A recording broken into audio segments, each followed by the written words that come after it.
Surfer's Paradise looks a little misty. The waves look good though.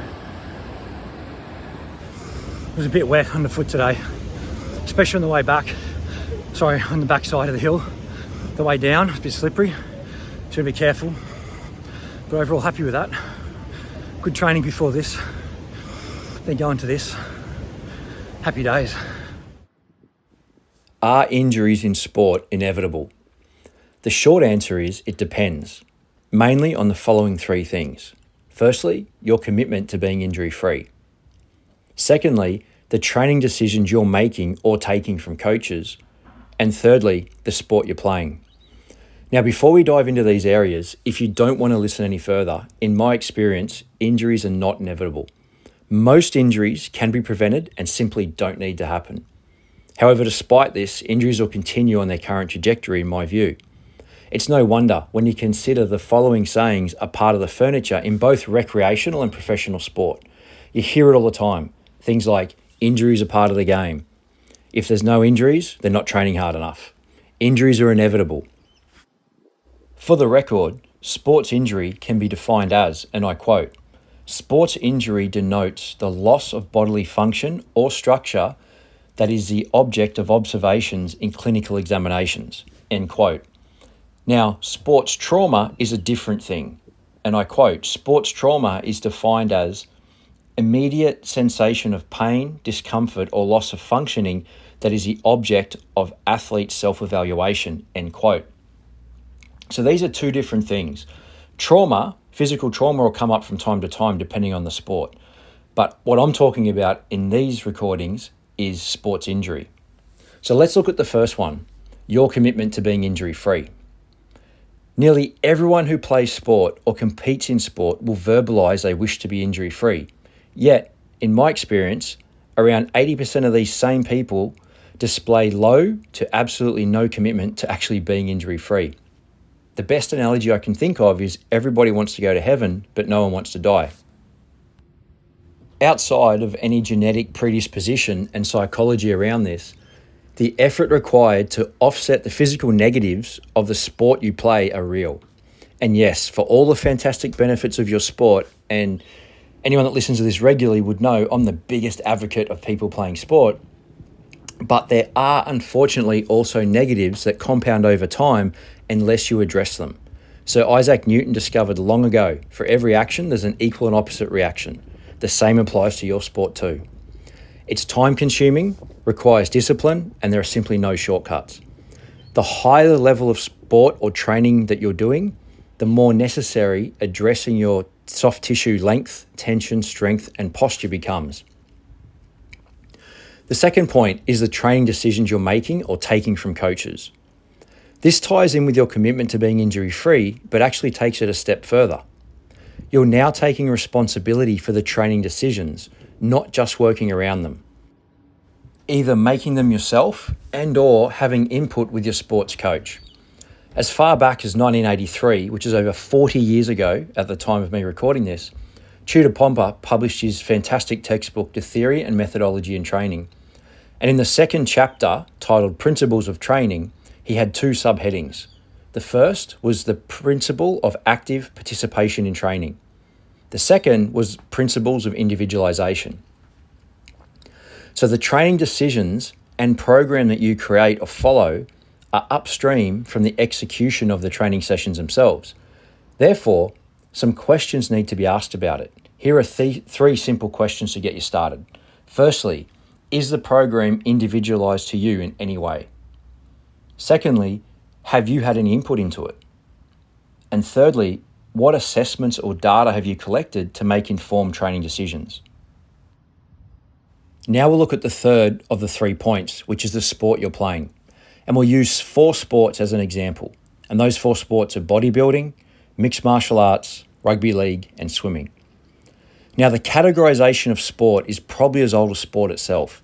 Both Tudor Pomper in the already mentioned textbook Theory and Methodology of Training and Ian King in his book How to Transfer Strength Training have both created fantastic categorizations of sport.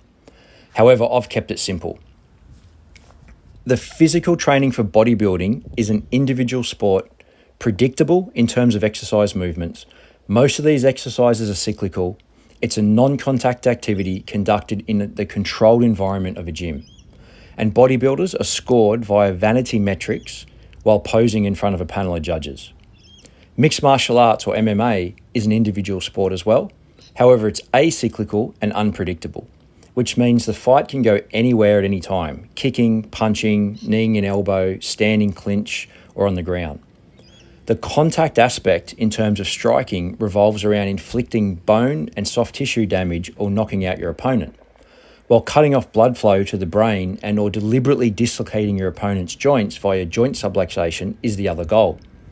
MMA athletes are competing against an individual opponent who is also attempting to inflict the equivalent physical damage. MMA athletes are matched in weight classes and typically of similar weight. Bouts are usually 3 to 5 rounds each, with rounds being 5 minutes in duration and about a 1 minute rest period between rounds. And the bouts are won via knockout, joint submission, choke, or on points determined subjectively by judges. Rugby league is a team sport with 13 players on the field. It's acyclical and unpredictable. The contact aspect has a player from the attacking team running into the defensive line and tackled by multiple players from the defensive team. The game is played on a grass field 100 metres long, 50 metres wide. It's played outdoors in a wide variety of weather conditions, including sunshine, rain, windy, hot, cold, day and night. Games are played in 2 40-minute halves with 10 to 15 minutes break between the halves. There can be significant height and body weight differences between players in different positions. And finally, swimming is an individual sport and cyclical in nature. It's predictable in terms of movement requirements. It's non-contact and executed in the water in a controlled environment of a swimming pool. Events range from 50 metres to 1,500 metres. Now, probability-wise, how would you rank these 4 sports from least potential to most injury potential? I'll take a stab and guess you put either bodybuilding or swimming as the least injury potential, and mixed martial arts or rugby league as having the greatest injury potential of the 4 sports in this example. It's evident, all things being equal, considering the goal of mixed martial arts is to outpoint or knock out your opponent via bone and soft tissue damage, joint dislocation, or a choke. While rugby league typically has over 500 collision episodes per game on top of repetitive sprinting while fatigued. Both sports have aspects of tackling or wrestling a non-compliant opponent with gravity and the physical earth magnifying the outcomes. Bodybuilding and swimming each have their own injury potential, including the repetitive, unbalanced training, technique breakdown, inappropriate training loads, and so on.